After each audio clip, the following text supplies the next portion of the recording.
What's up, family? This is Professor X with Professor X Perspective.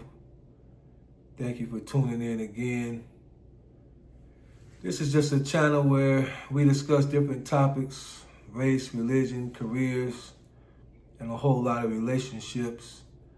And we talk about it and view our opinion in the comment box. I just give my perspective on different things as we build this community. For those of you returning subscribers and followers and viewers, I appreciate it. I just hope that you will continue to follow me as we journey along and we're just getting started. I made a couple videos in which I referenced how somewhere in the video I would reference how women are leading the charge for divorce. They're the one that's actually filing for divorce at about 70%. So 70% of all divorces filed currently, give or take, is filed by women.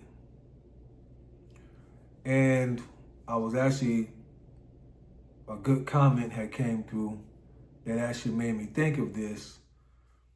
A lady was just giving her opinion on the situation, and it made me think about that number, 70%.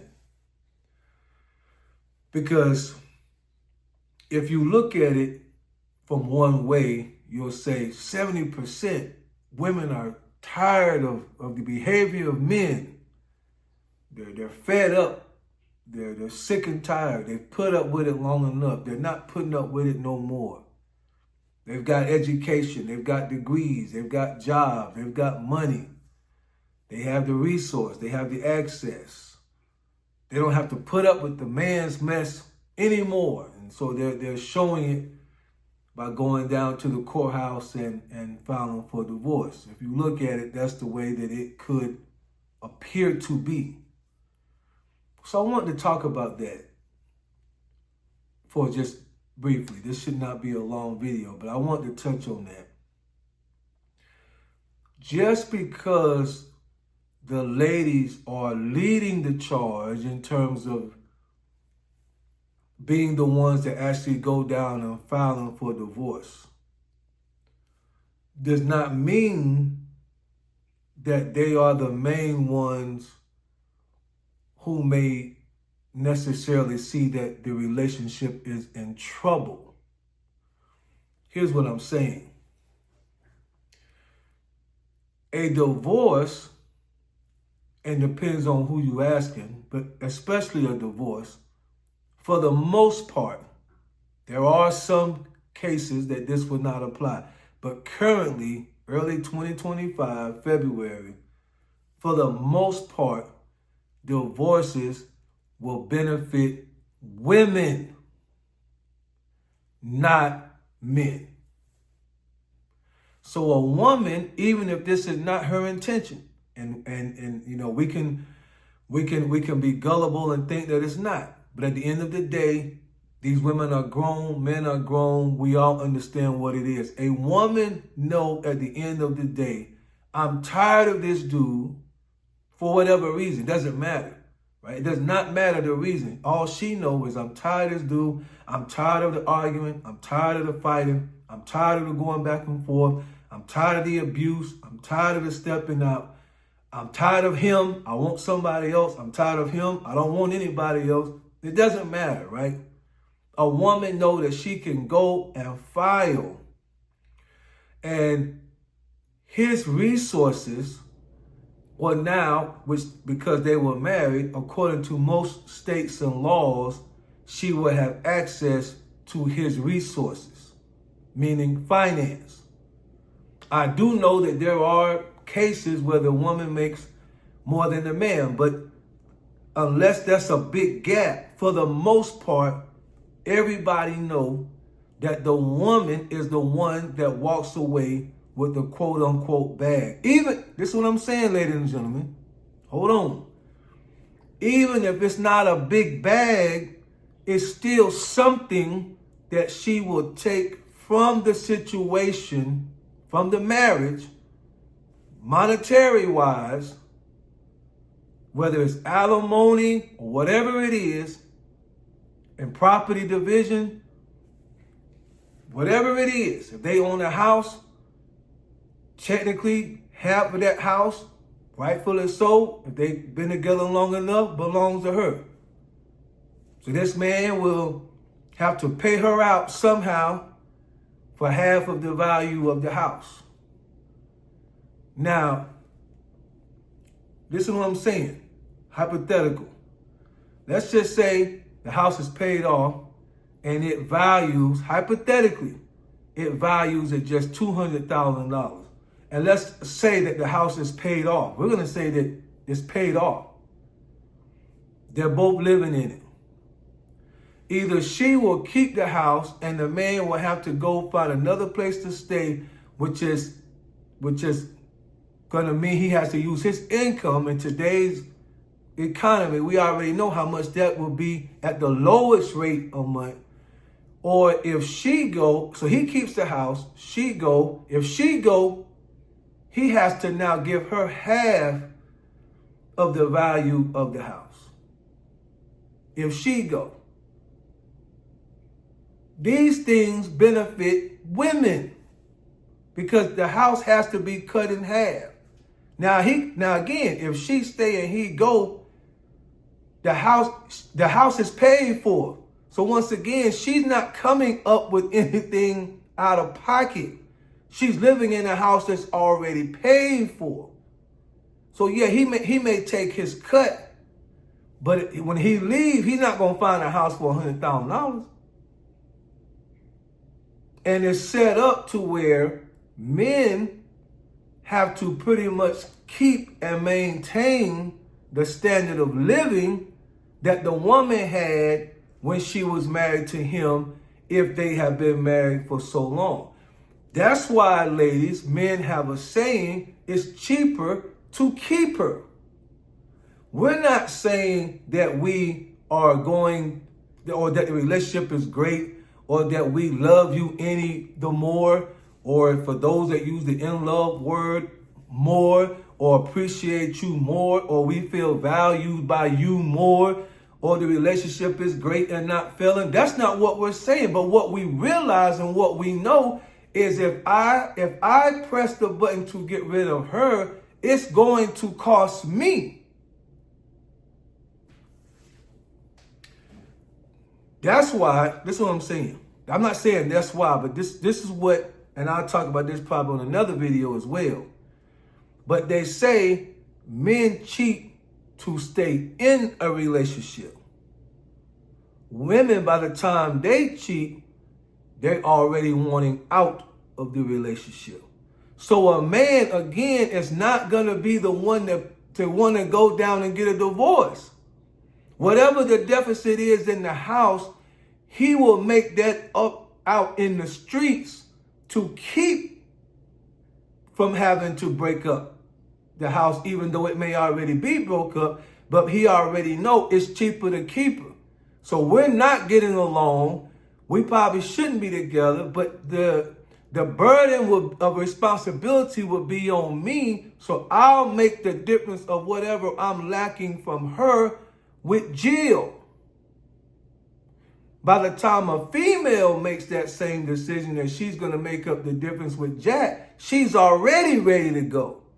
So Jack is in her ear, girl, come on, move in with me, move out, blah, blah, blah. And even if there's no Jack in the picture, she know I can lead and get up to half of his money.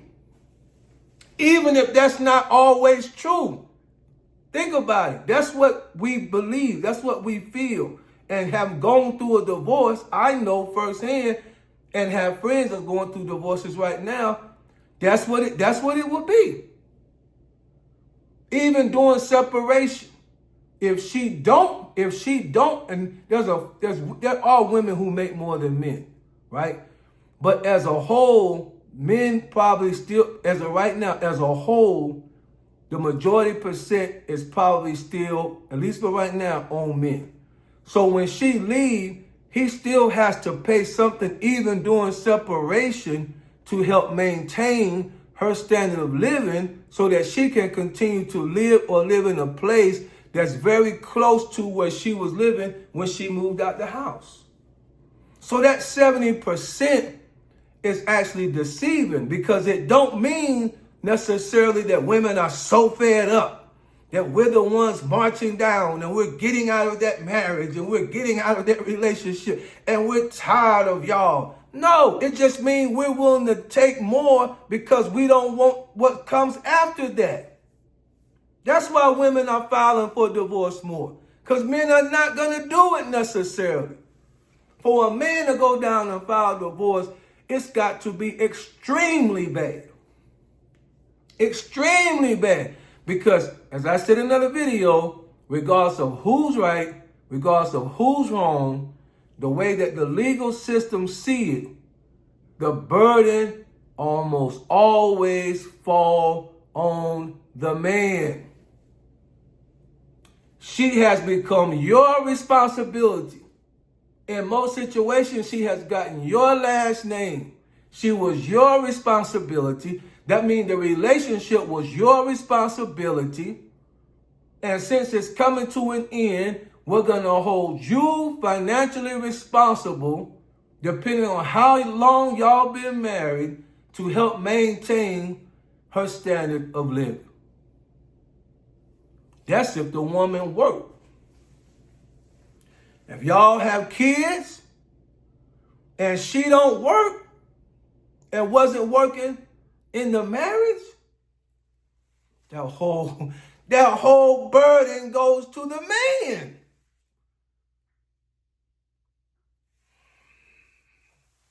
All the child support is rang up at the highest level because she wasn't, quote unquote, contributing, even though I'm sure she contributed in the house. But as far as bringing money in, if she was a stay-at-home mom, that means she was not actually contributing to the purse. So if she goes to file divorce and she goes to file separation and she goes to file for child support and she was not working, the court system only cares, as far as child support, they only care about the children. They want to know how much do it take to maintain the children in the state they live in. And since she wasn't working, the burden goes on you.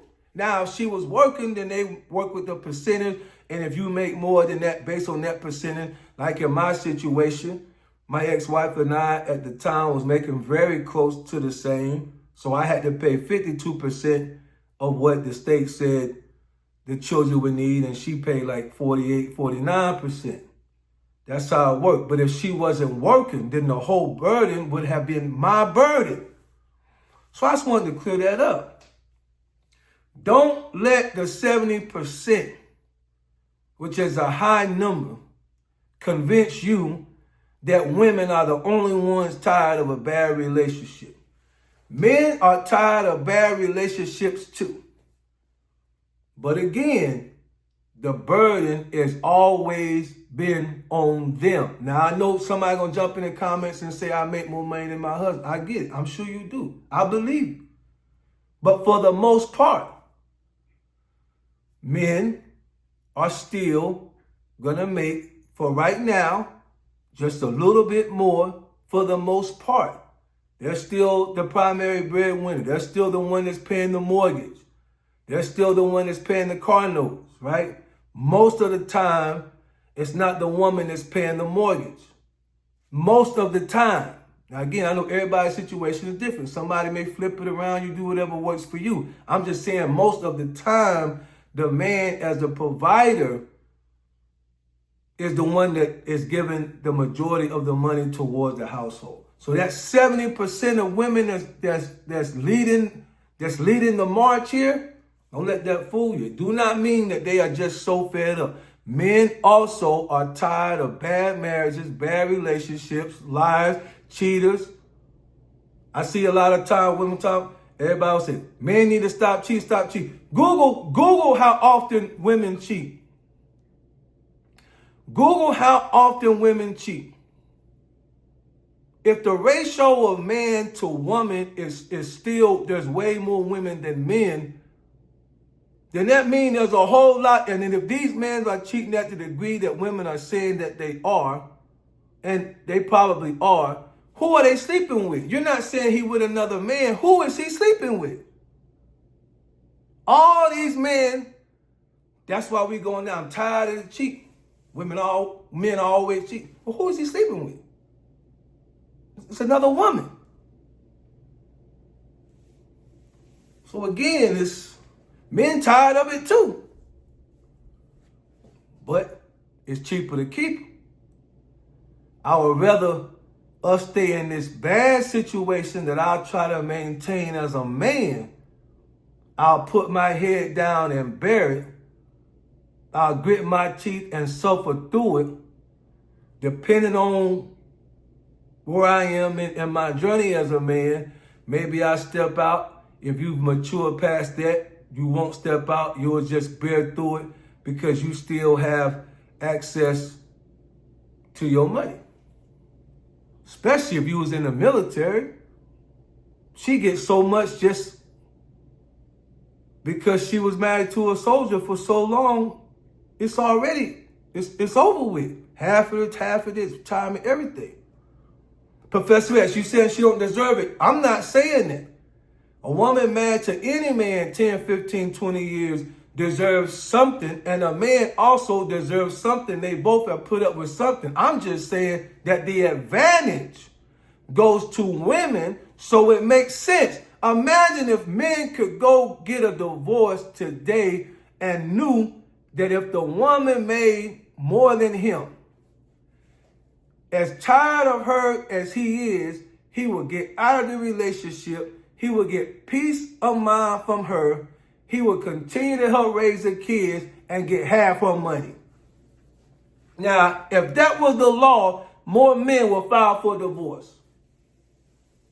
If he knew, I'm going downtown, I'm going online, wherever I got to go, I'm filing for divorce, I'll pay whatever, we're going to help take care of the kids, I'll pay whatever my obligations are there, but she makes as much as me or more than me, I'm going to walk away with half her money, half her 401k. She got to pay me alimony. I'm going to find me a place to stay for a little while till I get on my feet and wait for the interest rate on these houses to come down. So I'm going to find me a nice condo somewhere, and she gonna have to pay some money towards where I stay. I need some of that alimony. Imagine if men had that kind of ability, they would lead the charge. It's not beneficial. That's why. It's not so, listen, ladies, just hear me. It's not so much because y'all fed up. It's not so much that y'all tired. Men have come to understand it is cheaper to keep her. Even if the relationship sucks, at least I have some money in my pocket. And that's why more women file for divorce. Because men ain't trying to do it. Just, I'm going to go down here, sign off on this, and then you start taking my money from me. What that sound like? Unless it's a dire situation, and then he'll have no problem doing it. But anyway, tell me what y'all think. Men, talk to me. Y'all been there. Y'all been divorced before. Y'all seen it. Y'all been hit. Talk to me. Let's get in the comments. Let's talk about it. 70%, it just means y'all benefit. And we take the hit. Anyway, get in the comments. I appreciate it. Much love to everybody. This ain't no diss on women. It's just the reality of where we are. If it works in y'all favor, y'all gonna use it. If it would have worked in our favor, we would have used it. But Professor X7942@gmail.com. If you have a topic or anything that you ever want me to discuss or go over or get my perception on, that's the email, Professor X7942@gmail.com. And I appreciate y'all for following and watching the video. Be good.